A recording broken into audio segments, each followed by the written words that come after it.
जय श्री कृष्ण। इस अध्याय में श्री कृष्ण ने संसार में विद्यमान सभी प्रकार के लोगों के बारे में स्पष्ट किया है कि संसार में आप जो ये भिन्नता देखते हो तो इस भिन्नता का क्या कारण है। और इस भिन्नता का कारण है व्यक्ति के द्वारा अपनाए गए गुण। और वो गुण कौन से हैं? सत्व, रजस और तमस। और जैसे जैसे व्यक्ति पर इन गुणों का प्रभाव पड़ता है व्यक्ति वैसे वैसे गुणों को हो जाता है। संसार में बहुत अच्छे लोग भी हैं, मध्यम श्रेणी के भी हैं, और जो आतंक फैलाते हैं वैसे भी लोग हैं। और इन सब की प्रवृत्ति में भिन्नता क्यों है, श्री कृष्ण ने इस अध्याय में पूरी तरह से स्पष्ट कर दिया है कि व्यक्ति अपने जीवन में जैसे जैसे गुणों को धारण करता है वो वैसा वैसा बन जाता है। और अपने इसी गुणों के कारण वो आगे आने वाले जन्म में या उसको जो आज का जन्म मिला है उसने जो जो गुणों का आश्रय लेकर के कार्य किया है उसी के आधार पर मिला है। जिंदगी भर अगर उसने सत्व गुण का आश्रय लिया है तो उसको उसी लोक का उसी परिवार में जन्म मिलेगा।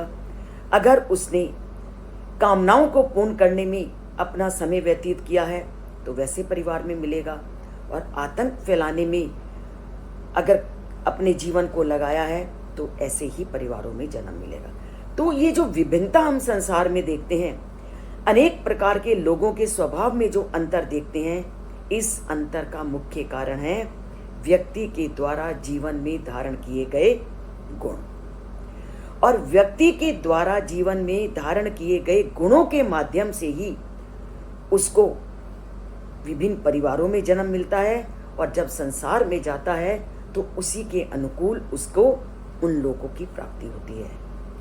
इन तीनों गुणों के अलावा भी हम संसार में ऐसे लोग भी देखते हैं जो पूरी तरह से इन तीनों गुणों से अपना नाता तोड़ लेते हैं और उस परम पिता परमात्मा में अपने आप को लगा देते हैं। तो उन्हीं तीन गुणों का वह अंतिम श्लोकों में वर्णन करते हैं, क्योंकि संसार में हम ऐसे भी लोग होते हैं जो इस मोह माया के बंधन को छोड़कर पूरी तरह से अपने जीवन को उस परमात्मा की भक्ति में झोंक देते हैं। क्योंकि अर्जुन ने पूछा ही यही था कि तीनों गुणों को जब अर्जुन के सामने श्री कृष्ण ने स्पष्ट कर दिया तो उन्होंने 3 प्रश्न पूछे थे। पहला प्रश्न पूछा था कि तीनों गुणों को जिसने लांग लिया है उसको हम किन लक्षणों से जाने। वो भी परमात्मा ने पूरी तरह से बताया कि तुम्हें पता चल जाएगा कि किस व्यक्ति ने तीनों गुणों को लांग दिया है, क्योंकि उसने तो अपने जीवन को परमात्मा में लगा दिया है। दूसरा उन्होंने पूछा वो कैसा आचरण करता है, वो भी उन्होंने बता दिया कि उसके सामने सोना रखो, पत्थर रखो, शत्रु आ जाए, मित्र आ जाए, वो सब के साथ एक जैसा व्यवहार करता है। तीसरा प्रश्न उन्होंने पूछा कि हम इन तीनों गुणों को संसार में पार कैसे उतरें, इन तीनों गुणों का पार करके परमात्मा में भक्ति कैसे करें। तो उन्होंने उसका भी बता दिया कि तुमने ज्ञान भी प्राप्त कर लिया, आत्मा के ज्ञान को भी प्राप्त कर लिया और तीनों गुणों से अपना संबंध भी तोड़ लिया, उसके बाद तुम्हें अपने मन को पूरी तरह से भक्ति में लगाना है। और भक्ति में लगाकर तुमने क्या करना है, ब्रह्मणो ही प्रतिष्ठा अहम अमृतस्य अव्ययस्य च शाश्वतस्य च धर्मस्य सुखस्य एकांतिकस्य च।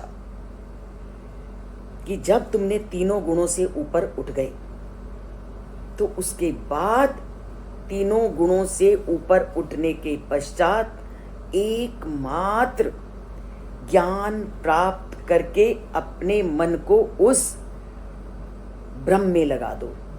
उस निराकार ब्रह्म का मैं ही आधार हूं। अब यहां श्री कृष्ण ने स्पष्ट कर दिया कि ये जो संसार में हमें 2 प्रकार के मार्ग दिखते हैं, साकार या निराकार, ये दोनों ही मैं हूं।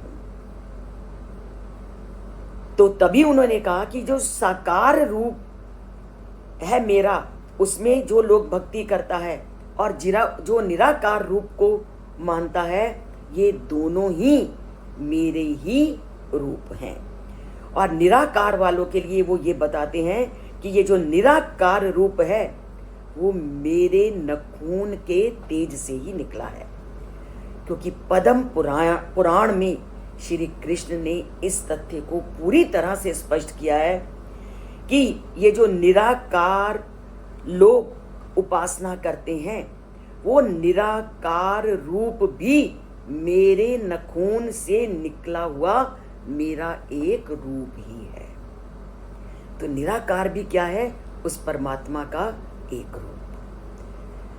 उसी प्रकार जब हम ये कहते हैं कि परमात्मा साकार है, साकार का ये तात्पर्य नहीं है जो निर्गुण वाले कहते हैं कि साकार रूप की परमात्मा की पूजा करने वाले साकार कहलाते हैं।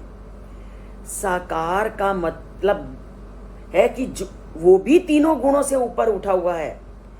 जो साकार परमात्मा का रूप है वो भी तीनों गुणों से ऊपर उठा हुआ है, और साकार रूप अनेक दिव्य गुणों से युक्त है।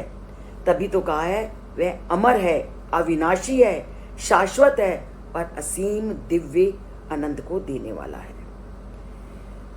वो कहते हैं कि इसलिए आप जब ज्ञान प्राप्त कर लो और तीनों गुणों से ऊपर उठकर उस ब्रह्म में मेरे को एकमात्र ब्रह्म में मुझे प्रतिष्ठित करके मेरे स्वरूप को जानो, वही अमर है, शाश्वत है, वही धर्म है और वही तुम्हें एकांतिक सुख की प्राप्ति कराएगा।